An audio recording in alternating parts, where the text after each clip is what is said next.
இதுதான் உக்கிரன் கோட்டையின் அணைக்கட்டு. இருக்கிறது.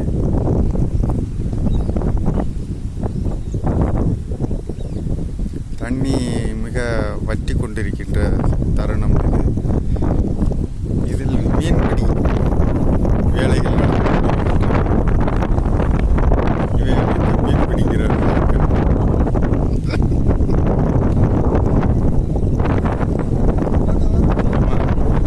இவர்கள்லாம் பிளம்பிங் இன்ஜினியர் மீன் பிடித்து கொண்டிருக்கிறார்.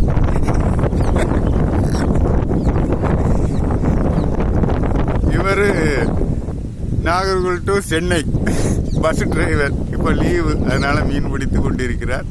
இவர்கள் எல்லாம் பார்வையாளர்கள். நான் உக்கரங்கோட்டையின் பிரம்மாண்ட அணைக்கட்டு